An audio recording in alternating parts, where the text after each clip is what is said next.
what do you have coming up? You have, sorry, I'm going to your Spotify again, but Medication just came out.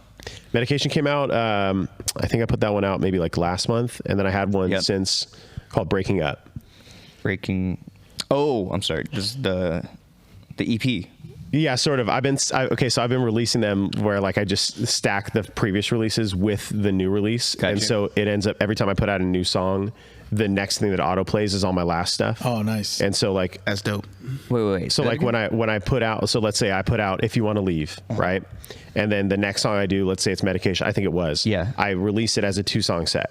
Okay. Medication and If You Want to Leave. And then the next song I do, I think it was maybe Breaking Up, and then also Medication and If You Want to Leave, so that every time I release a new release, So they get the last thing. they get the last thing. And so they're like forced back into my catalog instead of Nice. That is fucking genius. of Spotify kind of like pushing them somewhere else. Miguel was doing that. He would do, like he would I think like Lizzo did it too. Yeah, he like put a single out, and then he would put like 2 other ones that eventually was becoming singles, and make it like he's like, oh, I just dropped like 3 new like EPs or like or mixtapes, and it'd just be like, oh, like these are previous singles that he like put together like in 3s, Yeah. so that it wouldn't like tire him out, and then he released the whole album, and then it was like, oh, these are from like about a year ago. I'm like, oh shit, and now he got a video too. Don't get upset if I steal that. No, do it. I might I think have it's to. so fun. I think That it's is a fucking genius Good plan. idea. There was, and it paid off. One time I pitched my song Medication for like a playlist that I don't remember what playlist it was, but it was like something, let's say like car rides. Yep. Right. It was something like car rides. And I thought it was a good fit. And they hit me back and said, not a good fit for our playlist. So sorry, but we saw If You Want to Leave, we actually think that's better. Yeah, we'll and they take that put that one on. That's There you cool. go. And so like, I think that it's paid off even in that little bit of just seeing that maybe people can get to know my stuff better just by having a little bit more access Do to it. you follow an artist, Nick D? Do you know who that is? Nick D or Connor Price? They're big No. TikTok artists. Maybe I've come across Nick. Wait, hold on. Look them up. I'll give you after the interview. I'll show you them. They are huge independent artists, and they inspire me so much because they talk a lot about independent business too, and like how they grow, how they scale, and like what it means to be an independent artist. I think you would really benefit from them. They have a podcast too. That'd be great. Like I'd it's love only to. like 4 episodes because they kind of stopped it, but they talk to a bunch of people about like how to grow in this scale and like what needs to be done from people that are actually doing it. They're doing 60 million streams independently just through TikTok. No paid ads, no nothing. You follow him a little bit? I follow. Dude, you're crazy on TikTok now. You got like so much stuff going all the time. It's I'm obsessed. Yeah. Well, that's kind of tied into the question I was going to ask you. Is aside from that, what's another thing you've done? Because I like, you know, as an independent artist now, everyone has to put their shit out on their own, and you know, hope it gets clicks or whatever. What aside from that, what else has worked for you to get your music out there? For me, I feel extremely ordinary, just like as a human being. Like I have a family, I have a job, like I do my thing, I go to work, I come home, and like I love my life. Like I love it. I love the Niners. Like I do regular things, and I like write in my bedroom that has like a whiteboard, dry erase, you know, calendar in the corner. It's to me, very ordinary.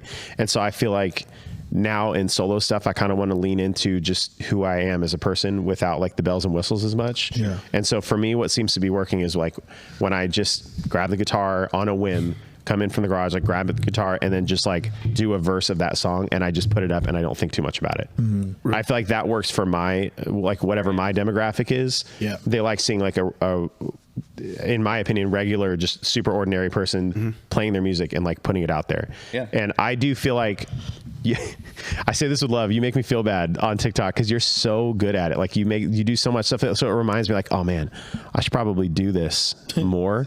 I should probably do what Marcos is doing. Same, man. Same. I actually, and it's funny because I look at you the same way. Like I like your style of videos. Here's one thing I'll tell you. I'm jealous of you because you've always had an aesthetic. Oh, wow. Our band has never had an aesthetic, and that's been a really hindering part of our growth. Because we're trying to change. We're trying to grow. And I don't know, when we started working with Elliot, that's kind of when we decided to take it a little more rockish. Oh, yeah. We're still doing pop rock, but it's not as pop as it used to be. Definitely going down the more pop punkish side. A little bit more in your face. Yeah, we definitely, harder stuff. We introducing a little screaming and stuff like that, potentially down the line. But, nice. But been working on that. So, I mean, yeah, the aesthetic part, I think, is amazing. And that's something that I want to, yeah. See, that's their band. I'm looking like at the Color Wild. But the aesthetic is fire in some point. Well, thanks. So Have you ever heard of Bo Burnham? Yeah. Yeah, okay, yeah. Because he's like the comedian / like a musician, that kind of a thing. So that's why I'm like, because he was talking about like hearing him and seeing him like in everyday kind of stuff, and he recorded like a whole special for Netflix that was like in his house. Yeah. So I kind of see that you're just playing like in your living room and stuff. I like do that. feel like you could just get a drink with that guy. Like you could just like hang out. You could just go get a sandwich. And that's very appealing to like that to the masses. yeah. I think so too. Because some people don't have like a, like you said, ordinary, and that is attractive. Like and I don't do crazy numbers on TikTok or anything, so I don't like it. I don't know what like successful is to me, but like for me, I'm really liking that I just find people that seem to really want to stick with my music because they care about who I am, or like they get invested in like my family or something like that, which I think is cool because I get to know them better. Right. Yeah. You know, and you like supporting like, families. You like supporting family men. Totally. And I like getting to know other writers too. Right. Yeah. And I think that TikTok's been great for that. Right. Like at least for me, like, because I kind of push as like, I like to write songs and I sit in my room and I write them and I play them.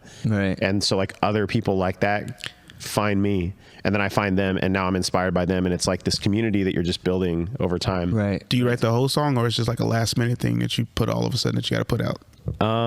Like when I'm doing a little like video. I'm just fucking with you because you just like you say you do stuff last minute. That's all the reason why. Yeah, well, that's the thing. I only ever do like a verse on TikTok because that's all I have. So, There you go. Yeah. There you go. I don't tell anybody that. Like, Well, also that's all people want to see too. Yeah. And it's like a sample. So should I put this song out? Like, Yeah. I couldn't if I wanted to. Hey, Because I have nothing yet. There's this rapper I'm following, and he does like a quick like thing, like 20 seconds of like, and then he's always like, should I put this out? And I'm just like, and I looked him up on Spotify. I'm just like, yo, dude, where was that song? Like, is it out or is it something? That's what's dangerous about that. Yeah. Nick D talks about this a lot too. Where it's like, if you go viral with a snippet of a song that's not recorded, not out yet, right?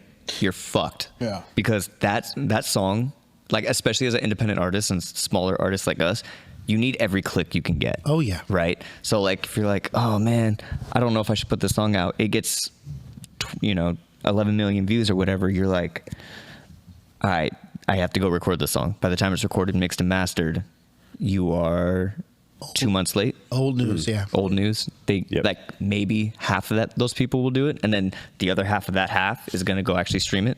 The other half of that is gonna follow you. You know what I mean? So like, have things ready and go out. That's kind of what we're working on right now. Is that like a big fear? Because It's a like, huge fear. is the, for you example, like I remember was that actor Leslie Nielsen? He did Airplane, and after that, all he was doing was comedy.